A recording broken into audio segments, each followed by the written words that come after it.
Hi viewers, Vizag vision channel ని subscribe చేసుకోండి. మా ఛానల్ అందిస్తున్న జాతీయ అంతర్జాతీయ స్థాయి వార్తా విశేషాలు నోటిఫికేషన్స్ కోసం ఇక్కడ కనిపిస్తున్న బెల్ ఐకాన్ ని క్లిక్ చేయండి.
నేపథ్యంలో జీవీఎంసీలో మనం రిక్వెస్ట్ చేశారండి.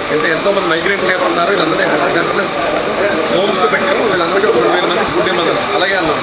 అది తెలుసుకుని ఫుడ్ బాగుందని జీవీఎంసీ అడిషనల్ కమిషనర్ సన్యాసరావు గారు ఆయన ఫోన్ చేసి విశాఖపట్నం శానిటరీస్ వెళ్తే కరెక్ట్గా షాప్లో ఓపెన్ చేయట్లేదు, తెల్లారుజామున 5 గంటల ఫుడ్ దొరకలేదు. 6,000 మంది ఉన్నారు, 5,850 మంది 6 జోన్స్లో. మీరు వీళ్ళందరికీ food same food packets, biryani packets ఇవ్వదండి. వాళ్ళు 6,000 మంది కూడా ఇచ్చేవాడు.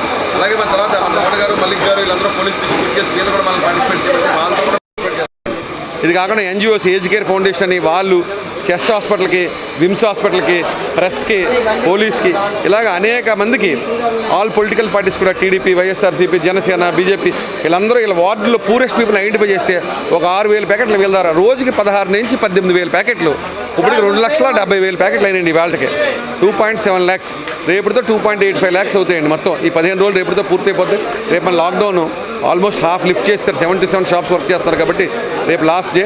మీరందరూ కూడా ఫ్రంట్ లైన్ వారియర్స్ అందరినీ కూడా ఇవాళ మన ఆర్ట్ ఆఫ్ లివింగ్ 40 వాలంటీర్స్, కుక్కులో 20 చేస్తే మన రమణ గారు, కంకటాల మల్లిక్ గారు వీళ్ళందరికీ బట్టలు పెట్టి వాళ్ళందరూ సత్కరించారు. మన ప్రెస్ వాళ్ళని ఎవరైతే ఫ్రంట్ లైన్ వారియర్స్ ఉన్నారో వాళ్ళందరినీ వాళ్ళు సత్కరించి వాళ్ళ ప్రోగ్రామ్కి ఎంవీవీ సత్యనారాయణ చీఫ్ గెస్ట్గా పిలిచి అది ఎలాగా డిసీడ్ వస్తుందో ఎవరికి తెలియట్లేదు. దానివల్ల ఇప్పుడు అందరూ భయపడుతున్నారు, ప్రతి వాళ్ళు భయాందోళనతో ఉన్నారు. ఈ టైంలో మనం చేసే సర్వీస్ అన్నది చాలా అమోఘం. అలాగే మన నరేష్ గారు అలాగే వాళ్ళ ఫ్రెండ్స్ అందరూ కలిసి ఈ చేతన సర్వీస్కి హ్యాట్స్ ఆఫ్ అండి. ఇలాంటి సర్వీసులు ప్రతి ఒక్కరు చేసి మనం ఈ టైంలో ఆదుకోవాలని కోరుతున్నాం.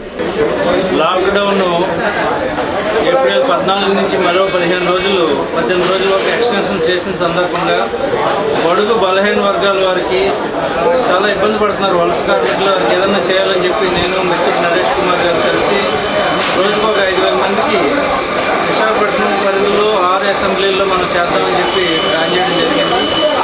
తర్వాత జీవీఎంసీ శానిటరీ సిబ్బంది కూడా మీరు ఇస్తే బాగుంటుందని అడిషనల్ కమిషనర్ గారు మమ్మల్ని రిక్వెస్ట్ చేయడం జరిగింది. విశాఖపట్నంలో ఉన్న 6 జోన్లకు సంబంధించి 5,850 మందికి శానిటరీ సిబ్బంది కూడా ఇస్తున్నాం. అదేవిధంగా ప్రాజెక్ట్ డైరెక్టర్ యూసీడీలో షెల్టర్ హోమ్స్ ఉన్నాయి 10 సెంటర్లు, వాళ్ళు కూడా ఇవ్వాలి, మీరు ఇస్తే బాగుంటుందని వాళ్ళు కూడా రిక్వెస్ట్ చేయడం జరిగింది. వాళ్ళకు 2,000. ఇలా మా సంఖ్య 5,000 అనుకున్నది రోజుకు 17,000 అవుతుంది.